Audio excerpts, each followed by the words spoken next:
안녕하세요. 디지털 핑스입니다. 2022년 7월 26일 암호화폐 종합뉴스 전해드리겠습니다. 미국 PGA, 미국 프로골프협회가 NFT 관련해서 상표권을 신청했습니다. 미국 상표권 전문 변호사 마이크 컨더디스가 트위터를 통해서 미국 프로골프협회가 미국 특허 상표국에 NFT 관련 상표를 신청했다고 전했습니다. 상표권 범위에는 NFT 기반 가상상품, 디지털 컬렉션 마켓 및 소프트웨어 등이 포함됐습니다. NFT라는 용어에 대해서 대부분 분들이 다 알고 계시는 내용이지만 한 번 더 짚고 넘어가겠습니다. NFT, Non-Fungible Token, 대체 불가능 토큰이란 블록체인 기술을 이용해 디지털 자산의 소유주를 증명하는 가상의 토큰을 말하고 있습니다. 다음 소식은 일본 경제산업성 웹3 전담 사무처 출범. 일본 경제산업성이 장관 비서실 산하 웹3 및 메타버스 정책을 전담하는 사무처를 출범했습니다. 사무처는 금융, 그리고 기업 시스템, 미디어, 컨텐츠, 스포츠, 엔터테인먼트 등 기존 산업과 웹3의 융합 및 웹3 비즈니스 이슈를 전문적으로 다루게 됩니다. 이와 관련해서 사무처는 웹3 관련 사업을 추진 중인 일부 기업인들이 해외로 기회를 찾아 일본을 떠나고 있는 점을 감안할 때 일본 내 사업 환경 개발을 위한 논의가 가속화될 필요가 있다고 밝혔습니다. 앞서 일본 정부는 경제재정 운영과 개혁 기본 방침을 통해 웹3 환경 정비를 본격화해 나갈 의사를 나타냈습니다. 사실 일본 국적은 보유하고 있지만 해외로 이주하고 있는 일본인들이 정말 많이 있습니다. 그로 인해서 일본은 자체적으로 해외 노동자들을 많이 받아들이고 있습니다. 일부 지역 후쿠시마 그리고 도쿄 인근에는 외국인들에게 거주지까지 무료로 제공하는 경우도 많이 있습니다. 실제로 제가 연락하고 있는 지인분들 중에 한 분은 일본에서 거주지도 제공받고 그렇게 근로를 하고 있습니다. 일본은 역사적으로 지진과 쓰나미 같은 대형 사고들이 주기적으로 발생하고 있습니다. 그로 인해서 일본은 역사적으로 상당하게 불안한 지역에 있습니다. 거기에 더해서 2011년 3월 12일의 후쿠시마 제1원자력 발전소 사고로 인해서 더욱더 불안하게 되었습니다. 다음 소식은 필리핀 소식입니다.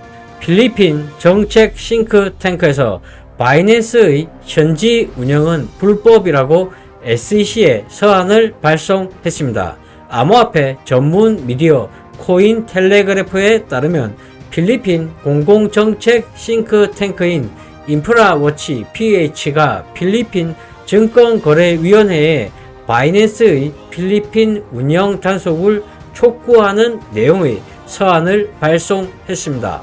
인프라워치는 바이낸스가 당국의 승인 없이 수년간 필리핀에서 운영되고 있다면서 바이낸스는 SEC에 등록되지 않았음에도 불구하고 암호화폐 현물 거래 그리고 마진 거래, 선물 계약, 암호화폐 대출 및 P2P 거래 등을 제공하고 있습니다.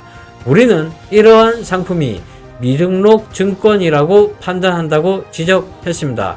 앞서 인프라워치는 이달 초 필리핀 통산산업부에도 바이낸스의 프로모션 관련 조사를 착수하라고 요구한 바가 있습니다.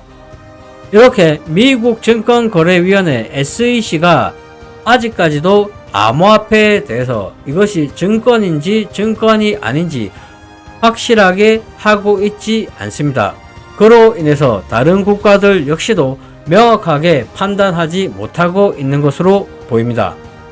그렇기 때문에 미국 증권거래위원회 SEC는 더 이상 피하지 말고 암호화폐 관련해서 증권인지 아닌지 여기에 대한 명확성을 확실하게 신속하게 할 필요가 있다고 보입니다. 다음 소식은 CFTC 위원장 암호화폐는 미국인들의 투자 포트폴리오의 주요 자산이 될 수 있다고 말합니다. 핀볼드에 따르면 로스틴 베넘 미국 상품선물거래위원회 CFTC 위원장이 암호화폐가 미국인 투자 포트폴리오의 주요 자산이 될 수 있다고 전망했습니다. 그는 25일 브루킹스 연구소 행사 기조 연설에서 암호화폐가 미국인 투자 포트폴리오의 일부가 되어가고 있다면서 설문조사에 따르면 성인 5명 중 1명이 암호화폐에 투자한 것으로 나타났다고 밝혔습니다.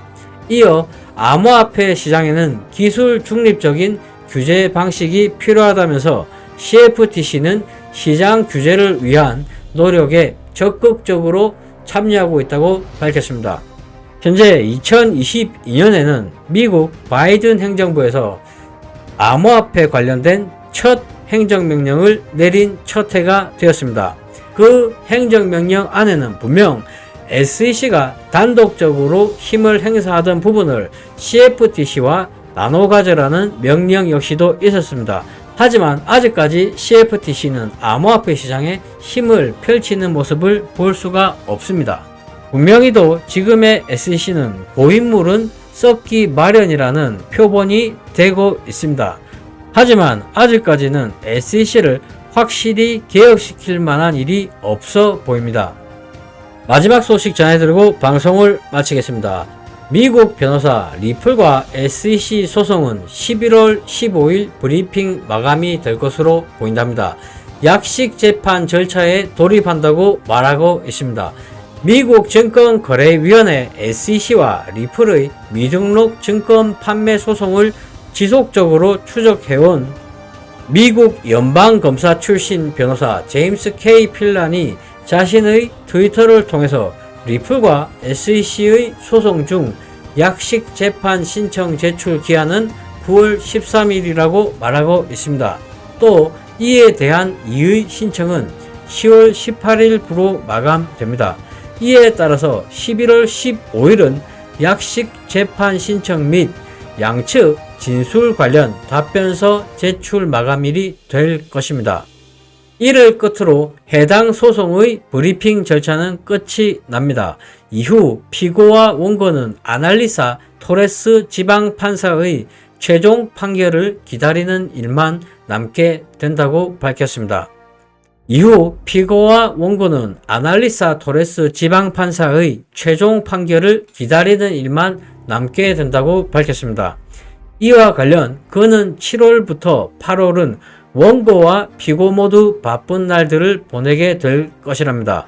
소송은 어느 정도 진전을 보일 것으로 전망되지만 일부 절차에서 시간이 지연될 가능성은 존재한다고 말합니다. 저 역시도 리플사와 SEC 소송 관련된 미국 변호사와 친분을 가지고 한 번씩 대화를 하고 있습니다.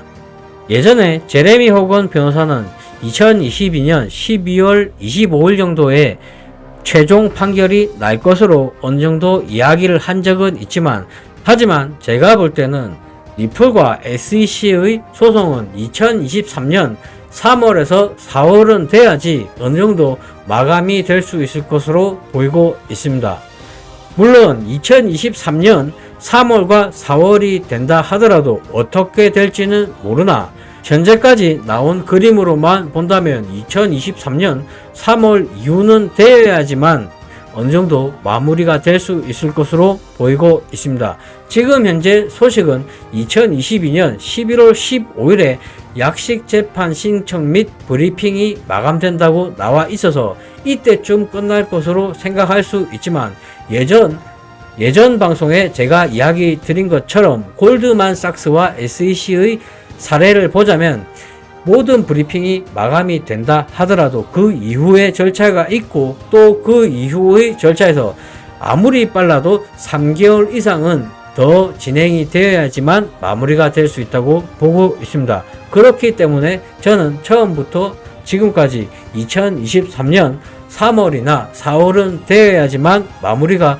될 수 있는 가능성이 조금이라도 있다고 이야기 드리고 싶습니다. 이상 방송을 마치겠습니다. 시청해 주셔서 감사합니다.